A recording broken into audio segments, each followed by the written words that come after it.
Shalom, queridos. Hoje é Romanos capítulo 12. Tem um tema: sacrifício vivo, mentes transformadas e dons. Neste capítulo de Romanos 12, veremos que Paulo aconselhará os seguidores de Jesus a apresentarem o seu corpo como um sacrifício vivo. Que maravilha, não é? Apresentar os nossos corpos como sacrifício vivo.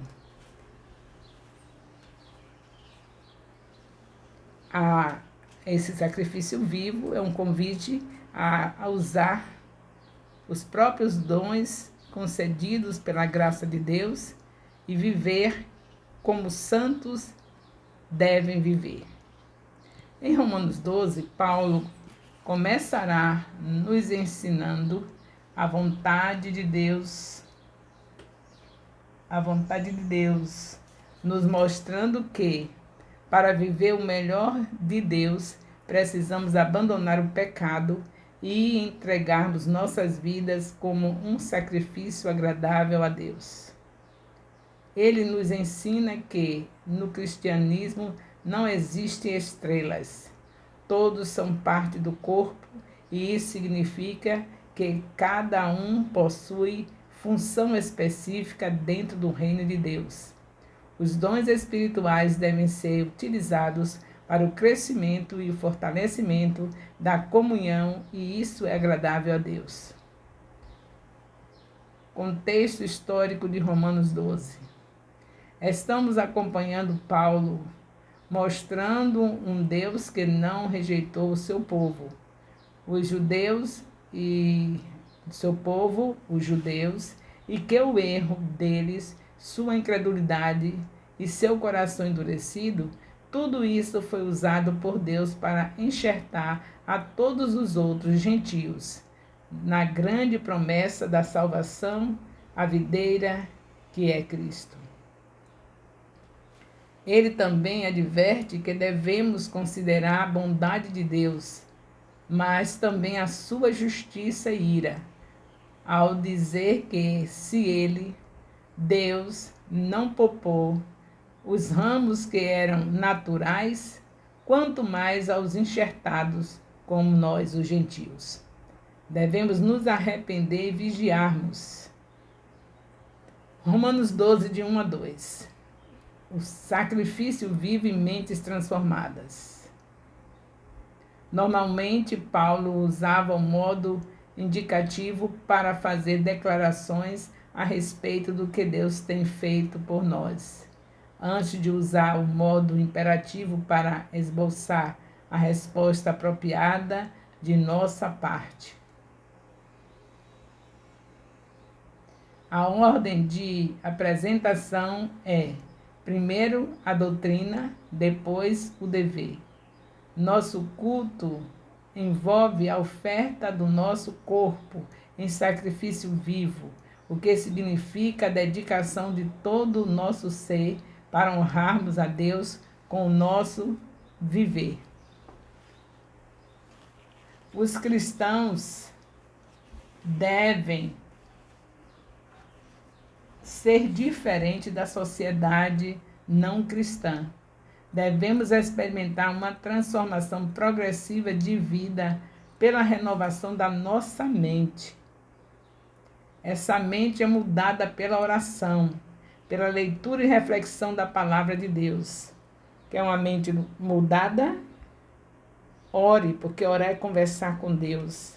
Quer uma mente mudada? Não somente ore, mas tenha tempo para estar fazendo a reflexão da palavra de Deus.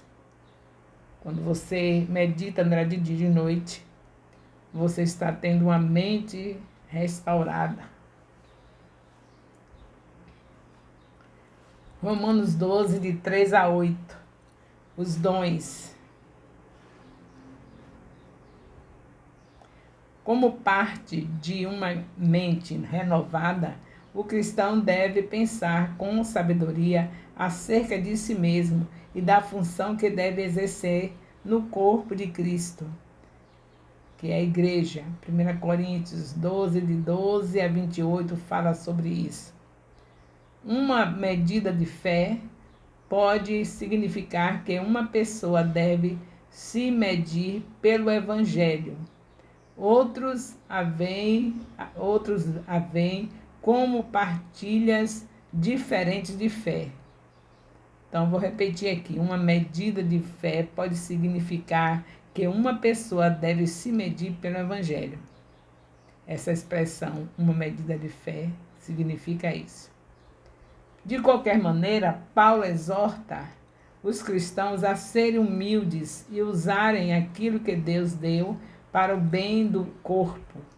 Como base, no versículo 3, os cristãos recebem dons para usar em benefício dos outros. Se o seu dom não é em benefício dos outros, então não interessa. Não interessa, não se esforce por querer estar mostrando esse dom. Você pode ter, por exemplo, o dom de línguas. O benefício principal do dom de línguas é edificar a si mesmo. Então, não tem necessidade de a gente estar o tempo todo falando em línguas, porque nós estamos nos edificando. Mas também não é proibido. Se você sente vontade de estar falando em línguas, só faça ter cuidado com seu irmão. Você põe a mãozinha na boca e começa a falar de uma maneira que não seja incomodando o irmão que está à direita nem da esquerda. E nem incomodando o profeta que está lá na sua frente pregando. Você pode orar em línguas assim, falar com Deus assim. Você sabe que está escrito em 1 Coríntios, capítulo 14, no versículo 2, que quem ora em línguas fala a Deus e não aos homens. Então, se não está falando para um irmão nem para o outro, não tem necessidade de estar falando, gritando. Fale você consigo mesmo, com você e Deus ali falando. Mas não despreze nenhum dom. Porque até aquele que não serve para edificar a seu irmão, mas lhe edifica. Só é para ter cuidado, para não estar fazendo de uma maneira incorreta. Tem que ser da maneira certa. Se é uma língua que só é para você e Deus, ninguém interpreta, você não tem que estar gritando para todo mundo, tá ouvindo, porque vai, exceto quando você está em uma reunião de avivamento, todo mundo crente, pegando o fogo do Espírito Santo, aí todos falam de uma vez só, todo mundo se alegrando em Deus, não tem problema. Mas você num culto que tá pessoas que não são cristãs, e você falando em língua, atrapalhando o seu irmão que está assistindo a pregação, ouvindo, e atrapalhando as pessoas que estão chegando, que não conhecem esse mistério e que ficam sem saber o que está acontecendo. Então tem que ter sabedoria, mas não despreze o dom de línguas, ele também é importante, ele edifica você mesma. É 1 Coríntios, capítulo 14, versículo 2. Só alguns dons são explicados nessa passagem presente. O dom de profetizar nas igrejas do Novo Testamento envolvia a revelação direta da parte de Deus antes de se completar os cânons. Nesse tempo aqui, eles profetizavam, recebendo a revelação direta da parte de Deus, porque a Bíblia não estava toda completa. Hoje, os profetas dos últimos dias da igreja na terra, como está escrito em Atos 2,17, que Deus estaria derramando o seu Espírito sobre toda a carne, filhos e filhas profetizarão. Esses filhos e filhas que profetizam hoje, nesses dias que Jesus Cristo já deixou a Bíblia completa, aí agora é só o que está na Bíblia. Você não pode trazer suas profecias especiais como era no tempo dos profetas do Antigo Testamento, nem no tempo que Jesus estava na terra. Essas profecias agora têm que ser na Bíblia, porque a Bíblia já está completa, não tem mais nada para Deus profetizar. A palavra dele já está, fechou. 1189 capítulos, fechado, para nós virmos tudo que Deus quer falar para alguém ali, para nós e para as pessoas. Então a gente vai estudar a palavra, vai pregar uma palavra, e ali os que estão ouvindo vão receber o que Deus está falando, para a glória dele. Esse dom era para ser usado, avaliado de acordo com o corpo objetivo de verdades cristãs. O dom de ministrar o serviço deu origem à palavra diácono. Já tinha esse dom de ministrar o serviço, e aí ficou. Quem tem esse dom já recebe o nome de diácono. Um diácono aqui não é um membro de uma junta de diretores, mas um servo. Descreve não um título ou um ofício, mas um dom de ministério. Os pastores devem possuir esse dom. O dom de ensinar é um dom essencial. Os pais ensinam os filhos, os cristãos mais velhos ensinam os crentes mais jovens, pastores e mestres profissionais são os instrutores primários em uma igreja e os anciãos devem ser capazes também de ensinar. Todos os cristãos podem ensinar em algum nível, mas aqueles que possuem uma facilidade especial para o ensino são responsáveis por desenvolvê-lo e ensiná-lo. Então, tem aquelas pessoas que têm o dom do ensino e aí elas têm prioridade, né? Mas todos podem ensinar, mas prioriza-se os líderes, pastores, bispos, missionários. Alegria é o dom de motivar e encorajar. Esse dom é semelhante à função do Espírito. A ação de repartir deve ser feita com generosidade. Então, a alegria é o dom de motivar e encorajar. Esse dom é semelhante à função do Espírito Santo. A ação de repartir deve ser feita com generosidade. Todos podem dar, entretanto, as capacidades diferem. Alguns se alegram em entregar recursos bem pequenos. Marcos 12, de 41 a 44. Outros dão um dízimo invertido. Dão 90% e vivem com 10%. Governar é um dom de visão e direção que é útil, mas não deveria ser dominar. Demonstra misericórdia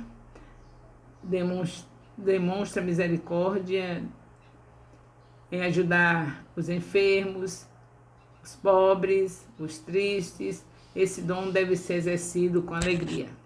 E não esquecer que esse dom é uma coisa de ajudar, é inevitável, não tem para onde correr, porque lá a nossa obrigação é ajudar, cada um de um jeito, mas todos têm que ajudar. É porque sabemos que o Senhor Jesus Cristo, quando for chamar a igreja, Ele vai chamar dizendo: vinde bendito do meu Pai, porque quando eu estava com fome, me deste de comer, quando eu estava com sede, me deste de beber. Está escrito que Ele vai chamar assim.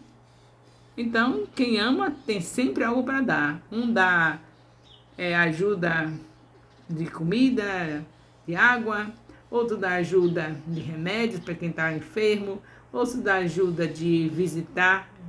Tem uma ajuda maior do que essa, você chegar numa prisão, ver alguém lá e ver alguém e dar uma palavra para essa pessoa que é talvez um dos piores assassinos ali, cheio de medo de ir para o inferno, ou então indiferente ao que está lhe esperando, que é o inferno, e você chegar ali e falar para essa pessoa. Então isso é muito importante.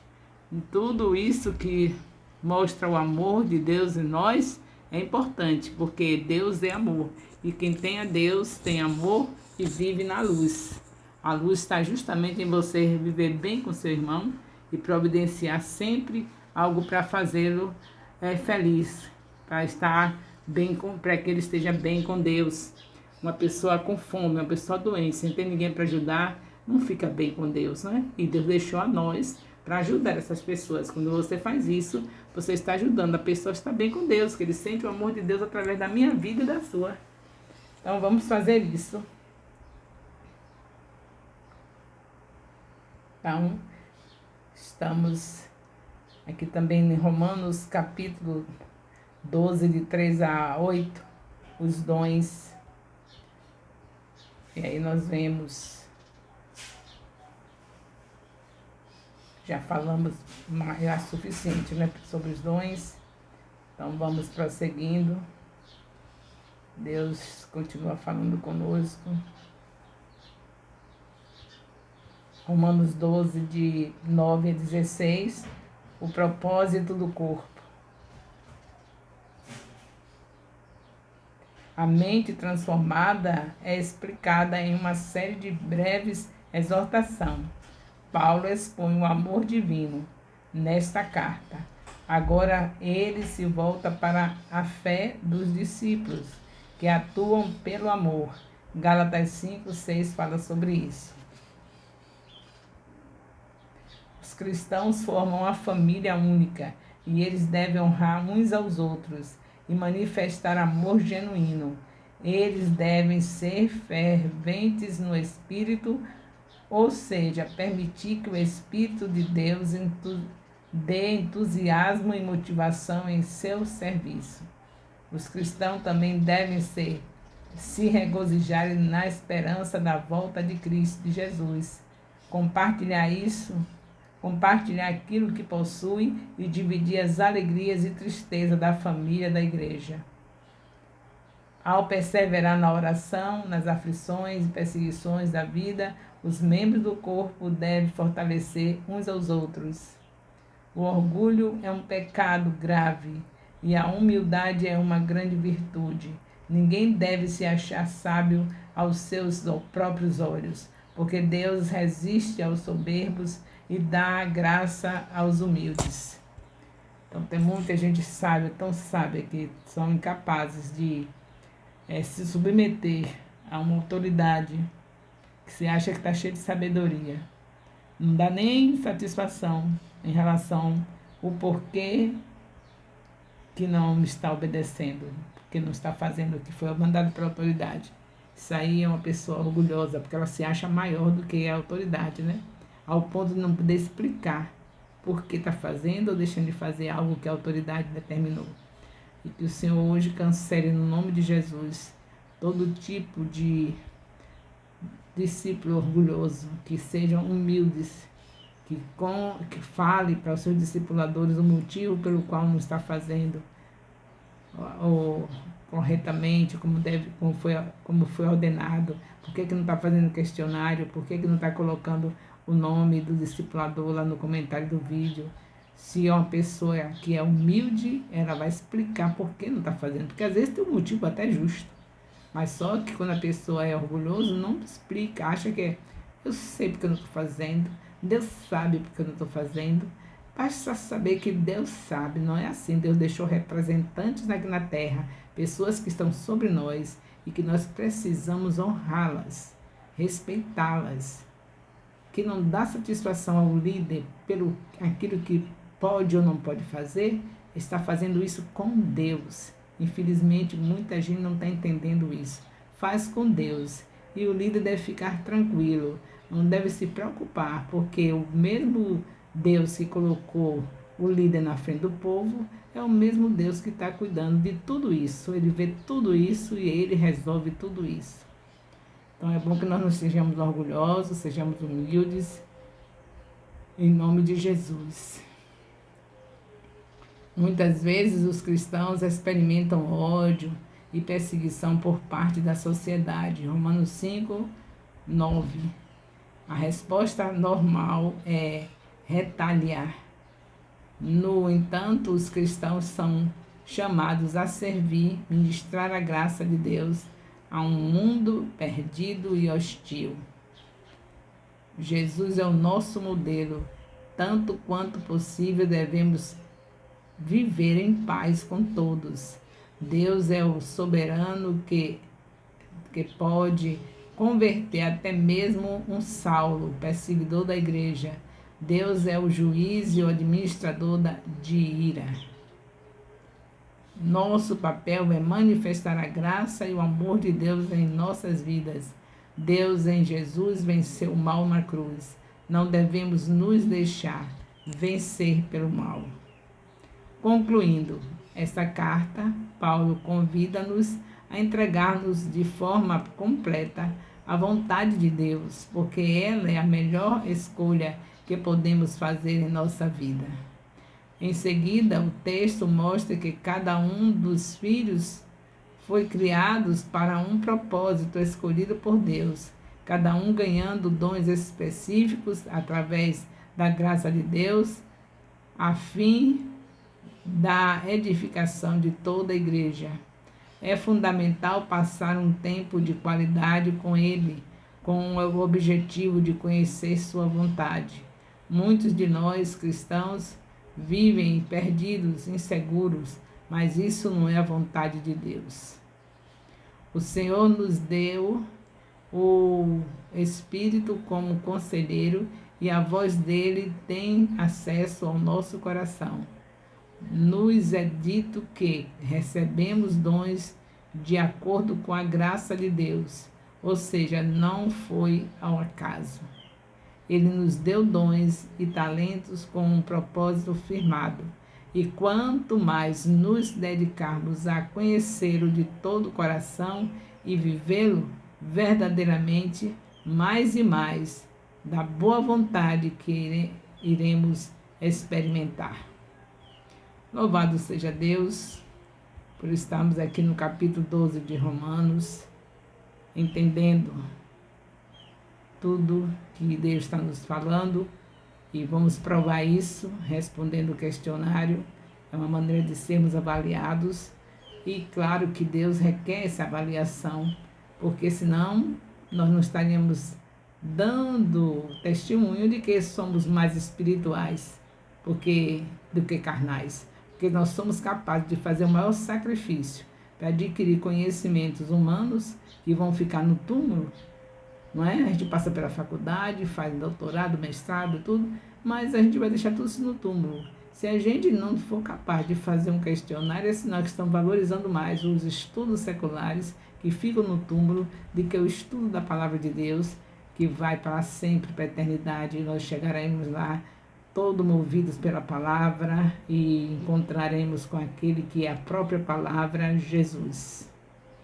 O amor de Deus, nosso Pai, e a graça salvadora do nosso Senhor Jesus Cristo, a comunhão do Espírito Santo, seja com todos os discipuladores e discípulos do MAI FJ, com todos os líderes de células e componentes de célula do MAI FJ, desde agora e para sempre. Amém. Louvado seja Deus. Aleluia.